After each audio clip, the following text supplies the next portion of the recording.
Por 12. Bienvenidos al Seminario Reina Valera. Yo soy Gilberto Aves, rector del Seminario Abierto, y esta es la lección número 12 de la materia llamada Oratoria, Pedagogía y Homilética, cuyo tema hoy es Pedagogía cómo aprenden los adultos. Y la comunicación en el proceso de enseñanza-aprendizaje. Pedimos la bendición de Dios sobre el estudio de la comunicación. Empecemos. 4. ¿Cómo aprenden los adultos? Propósito de la unidad. Al término de la unidad, los participantes serán capaces de reconocer los principios de aprendizaje para adultos y los elementos de la comunicación que intervienen en el proceso de enseñanza-aprendizaje, proceso de instrucción-aprendizaje. En el ámbito de la capacitación, el proceso de instrucción-aprendizaje se lleva a cabo para perfeccionar o actualizar a los individuos en su campo laboral y se dirige concretamente a personas adultas que desempeñan un puesto de trabajo. Este proceso se conforma a partir de la interacción de tres elementos principales: el participante, que es el sujeto que aprende; el instructor, que es el sujeto que enseña; el contenido del curso, que es el objeto de conocimiento. Además de estos elementos, no debe olvidarse el medio ambiente que circunscribe la práctica del instructor y el aprendizaje de los participantes, en donde influyen toda clase de problemas de los capacitandos, del instructor y de la institución donde se realice el evento y que se reflejan en el proceso formativo. El aprendizaje es entendido como un proceso dinámico y permanente mediante el cual el individuo adquiere o modifica habilidades, conocimientos y actitudes. Se puede decir que toda conducta humana es resultado de un proceso de aprendizaje, el cual se manifiesta como una modificación de conducta al comparar las actitudes, habilidades y conocimientos que tenían las personas antes de ponerlas en una situación de aprendizaje y la que pueden mostrar después de ella. Es importante que el instructor guíe a los participantes para que relacionen los conocimientos adquiridos con las experiencias previas con el objeto de dar un sentido al aprendizaje. Principios del aprendizaje. Rubén Ardila, pedagogo que ha desarrollado sistemas de capacitación, resume los fundamentos de los principios del aprendizaje, como sigue. Primer principio: el refuerzo más efectivo en el proceso del aprendizaje es aquel que sigue a la acción con una mínima demora. La efectividad del esfuerzo disminuye con el paso del tiempo y muy pronto no tiene casi ninguna efectividad. Segundo principio: la máxima motivación para el aprendizaje se logra cuando la tarea no es demasiado fácil ni demasiado difícil para el individuo, pues así logra satisfacción. Tercer principio: el aprendizaje no es proceso simplemente intelectual, sino que también emocional.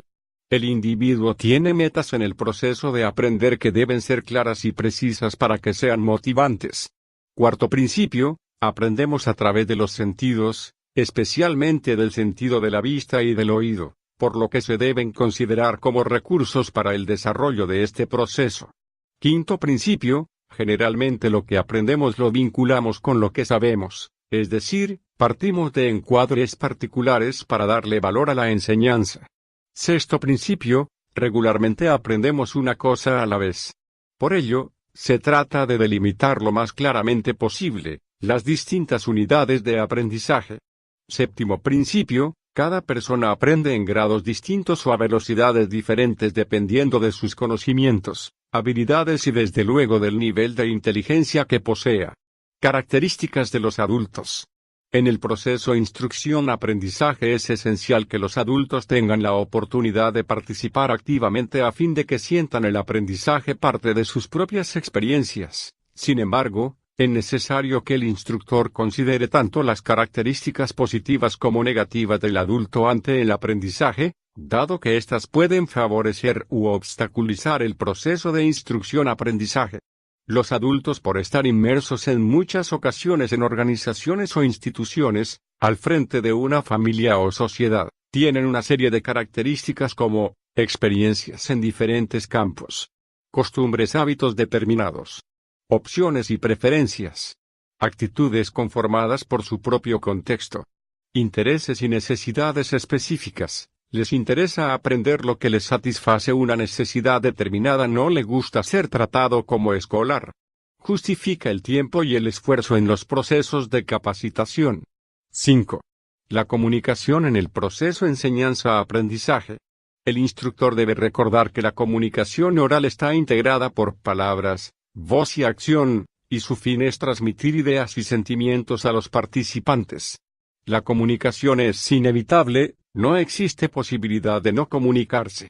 Nuestra sola presencia en el aula, nuestra forma de vestir, de hablar o cualquier otro detalle, comunica a los capacitados algo, y ellos lo perciben y lo interpretan de acuerdo a su marco de referencia. El instructor, por lo general, invierte mucho tiempo en hablar, mostrar, explicar, escuchar y en general en comunicarse con sus participantes. De tal manera, que si no se expresa y no escucha de manera más efectiva, cualquier estrategia de enseñanza-aprendizaje que utilice, estará condenada al fracaso. En lo que se refiere a la dinámica del aprendizaje, una de las principales habilidades que el instructor debe desarrollar es la de comunicarse con efectividad. Ser sensible a los sentimientos de su grupo, empático con sus intereses y temores, atento para solucionar las dudas y sobre todo inspirar confianza para que el grupo pueda plantear todas sus dudas y expectativas y con ello el aprendizaje se dará lo mejor posible. Elementos del proceso de comunicación. Hablar siempre implica pensar, por eso, el instructor siempre debe tener conocimiento sobre el tema. Tener conciencia de lo que dice. Utilizar el lenguaje adecuado. Demostrar una personalidad congruente con lo que dice. Para que la comunicación exista, se necesita otro ingrediente, un receptor. El grado de éxito que se alcanza al transmitir al oyente sus ideas y sentimientos es una manera de medir la efectividad de la comunicación oral. La comunicación tiene que ser bilateral para que sea efectiva. La retroalimentación es de gran importancia en el funcionamiento de la comunicación y existen elementos psicológicos que ejercen influencia en la interpretación del mensaje, los cuales son: la percepción, la forma de percibir un suceso depende en gran medida de las experiencias pasadas. Por ello, el hecho de que el instructor hable y destaque un punto en particular en su exposición, no significa necesariamente que el participante lo reciba y lo comprenda. Para comprobarlo es necesaria la retroalimentación. El conocimiento del presente, proviene de percepciones pasadas.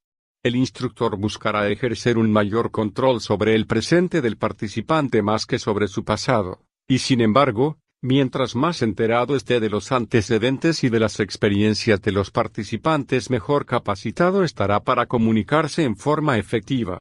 Los sentimientos, el estado emocional de una persona puede influenciar también su percepción o su pensamiento. El instructor debe tener la suficiente sensibilidad para captar de qué humor está el participante. La conciencia de posición y estatus. Cuando las personas establecen comunicación y una de ellas piensa que tiene derecho a una consideración especial, no estando la otra de acuerdo, el proceso de comunicación se ve seriamente afectado. Los rasgos de personalidad. El instructor debe estar lo más enterado posible de la personalidad de los participantes para poder comunicarse mejor con ellos. Existen muchas formas de estímulo mediante los cuales pueden comunicarse los individuos. No obstante, de modo general pueden distinguirse los siguientes tipos de comunicación. A. Comunicación verbal. Es el proceso a través del cual se transmite información oralmente. Los mensajes son captados por los oídos. Este tipo de comunicación le permite al instructor y a los participantes tener una comunicación directa, por lo que se recomienda que esta comunicación sea clara, con un lenguaje simple y uso constante de ejemplos. Directa, reducir al mínimo el tiempo que va de la emisión del mensaje a su recepción. Precisa, enfatizar las ideas principales del evento.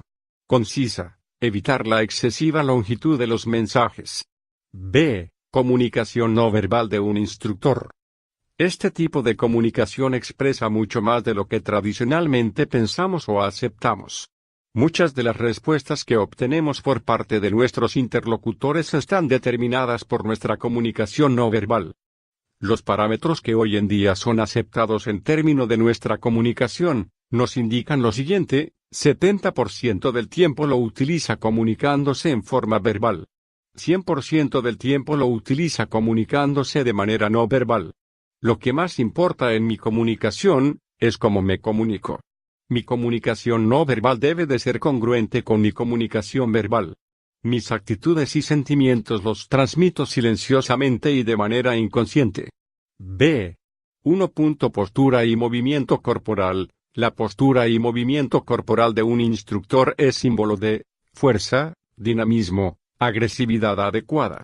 En la comunicación no verbal de un instructor se recomienda hablar de pie, genera control sobre el grupo. El cuerpo debe de permanecer confortablemente derecho. Evitar apoyarse en la pared o en el escritorio.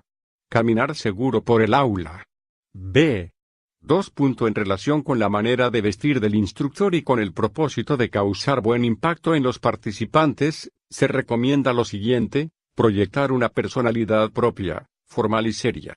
Evitar vestuarios llamativos o vistosos. Vestir con pulcritud y acorde a la hora, clima y ambiente de la reunión. B. 3. Vista. La vista es el elemento de mayor control y de autoevaluación de una sesión de capacitación. Valoramos lo que vemos con base a nuestros patrones de pensamiento. Durante la instrucción, evitar la mirada hacia el techo o piso. Evitar la mirada a los equipos o materiales de apoyo.